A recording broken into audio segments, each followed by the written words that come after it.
Hello guys, welcome to Jacktronics at ayan, magandang umaga sa inyo. Ngayon ay September 19, Friday ngayon, 2025. Ayan, nilagyan natin ng date kasi nga para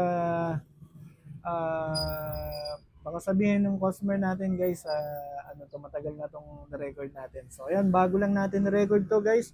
At testingin nga natin no, na yung kaya talagang switch yung ating SSR no. So ulitin ko, yung relay natin tinanggal natin sa ating ano ngayon, sa ating connection dito sa ating ESP32 at gumamit nga tayo ng N-type na MOSFET para maging switch at supplyan yung ating SSR na 40DA.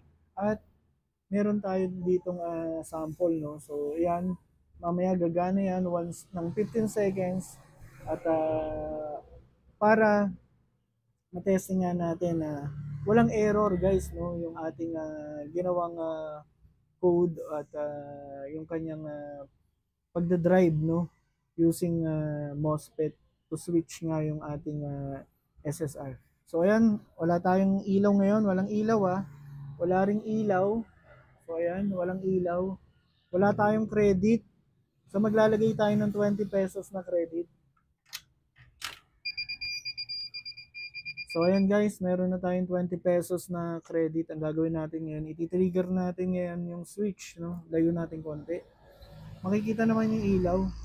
So pag switch natin guys, ayan, magbabawas ng 5 pesos kasi nakaset nga yung ating wash ng 5 pesos in 15 seconds.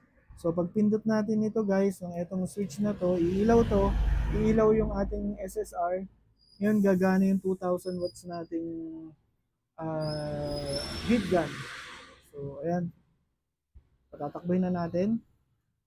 So ayan, nakita nyo umilaw. Tapos nagkaroon na rin yung SSR na ilaw. Tapos ayan, gumagana ngayon tong ating ano. So hintayin na natin hanggang matapos guys. No? Nakasaksak yan sa ating SSR. 2000 watts. So ayan, nakita nyo namatay. Uusok pa yan guys. Hindi ko lang alam kung nakikita nyo yung usok. So yun guys, no, walang error. Ayan, 15 yung natira nating credit. So ayan sir, no, dun sa ating customer no, na nagdi-DIY nga siya at pinakita lang natin yung proof na gumagana talaga yung switch na ginawa natin kahapon na dinidyohan din natin. So ayan lang guys, no, at ipopost natin to dun sa ating YouTube channel.